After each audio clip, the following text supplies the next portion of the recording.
people. Good morning. How are you? Hope you're well and doing well, everyone. I wanted to talk about brain histamine because brain histamine is something that, people think that histamine or muscle activation syndrome and all these kind of histaminic reactions and so on only affect the skin with eczema, with, asthma, maybe all that kind of stuff, maybe gut issues. But there are different receptors in the body for histamine. And unfortunately, the H3 affects the nervous system and brain. Histamine is a neurotransmitter.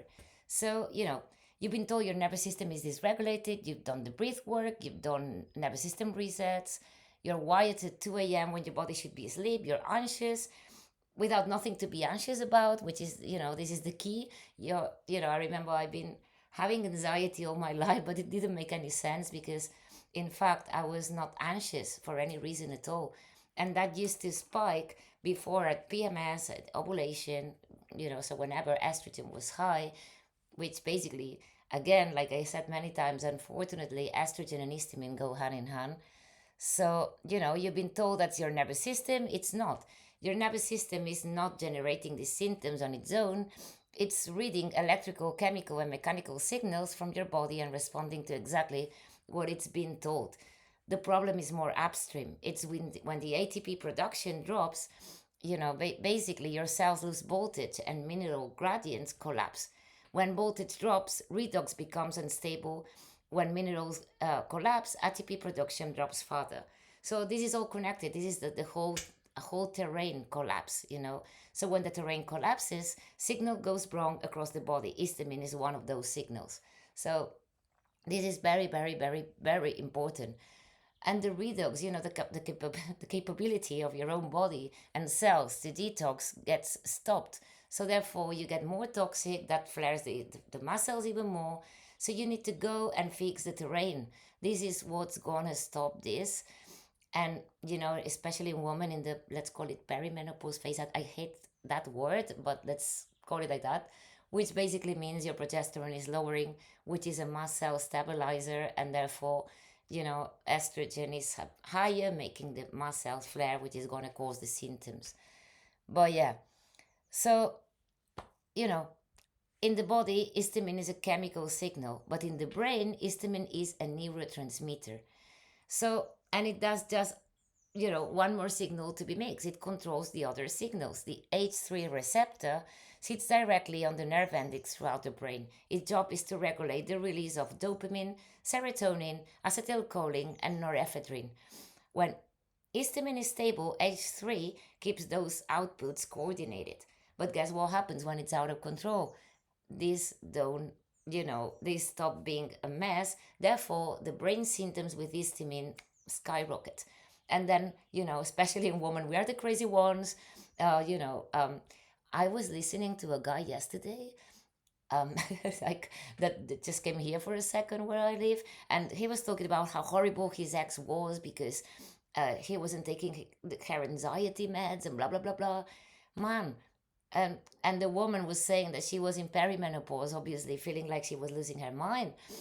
Can we actually have a little bit more of comprehension, because this is something that we suffer like hell. And before getting really really sick, people made fun of me for so bloody long, and I suffered a lot. And that was before the hell actually. So yeah, I still do have this problem, which I'm trying to fix and make the terrain be okay, which is, a lot harder for women because of this estrogen situation. And for man, same thing, but without the hormonal part is a lot easier, I have to say. So, so yeah, all at once, through one signal, regulates all of that. This is why the symptoms don't stay in one place. That's why it moves from anxiety to brain fog to mood crash and back again, and OCD and things that you think are mental, they are not. They are the product of this kind of inflammation. So your nervous system is not broken. It's accurately reporting the terrain collapse. That is what terrain mapping says, not a dysregulated nervous system, a body running on failed infrastructure, sending that failure through every signal it has. So what do we need to do? Fix the terrain, and the signal follows.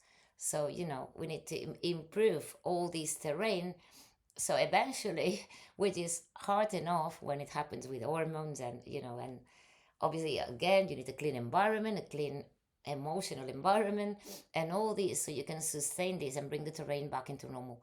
That's when the redox gonna start working.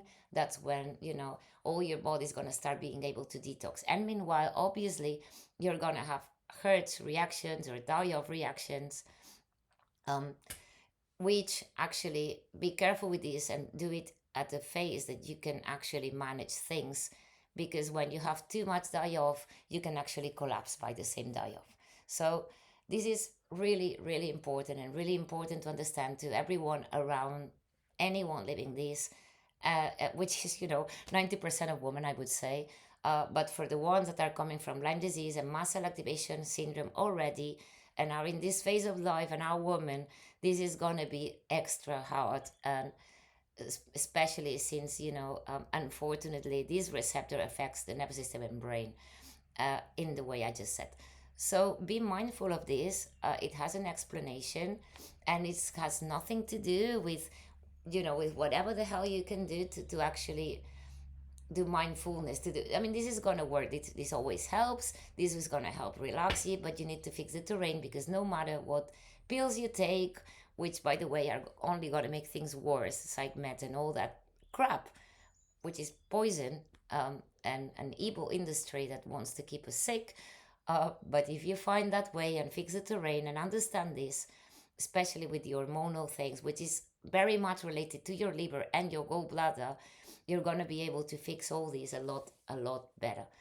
So yeah, but I wanted to make it very very clear that this is connected to this connection with brain histamine and what it does.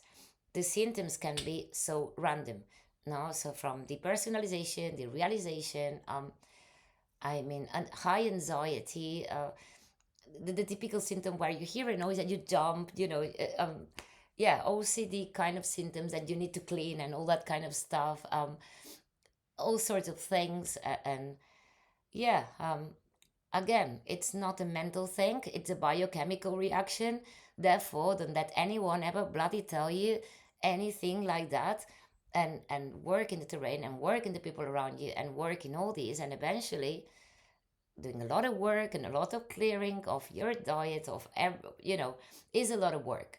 I'm not gonna lie, but it's possible.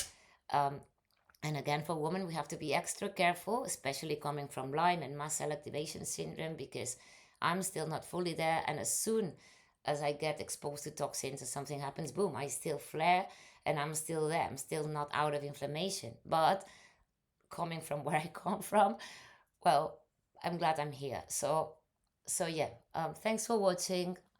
And any questions, let me know. I'll see you next time.